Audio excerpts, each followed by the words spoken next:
Hindi happy ang birthday ng isang lalaking inaresto dahil may tinangay na motorsiklo sa Quezon City.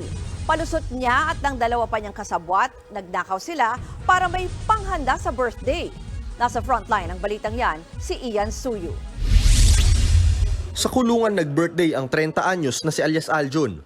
Hindi naman siya nag-iisa dahil kasama niya ang mga kaibigang sina alias Mark at alias Ronel. Sila ang itinuturong suspect sa pang-hold up at pagnanakaw ng motorsiklo ng isang motor taxi rider sa Barangay Bagbag, Novaliches, Quezon City. Kwento ng biktima na si Anthony, pauwi siya galing sa lugawan ng gitgitin ng 3 lalaking sakay ng isang motorsiklo hanggang sa hinold up na ang biktima. Tinutukan po kami ng baril. Nung nakuha po yung wallet ko na walang laman, ibinalik po sa akin, tapos pinilit gagawin yung motor.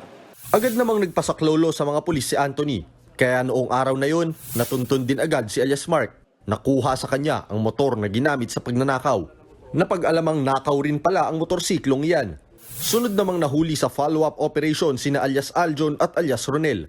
Nabawi naman sa kanila ang motorsiklo ni Anthony. Bukod dyan, nakuha naman kay alias Aljon ng isang sumpak o improvised gun na kargado ng mga bala.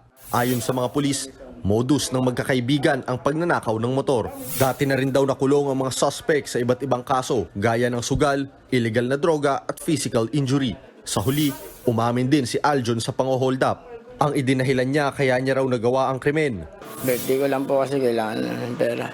Birthday niya daw po.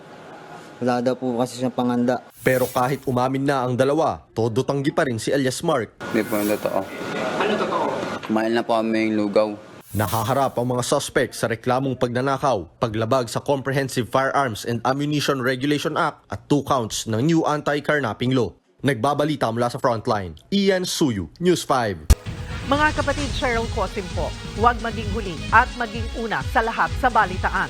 Para sa tuloy-tuloy na talakayan sa Frontline, mag-follow at mag-subscribe sa social media pages ng News 5.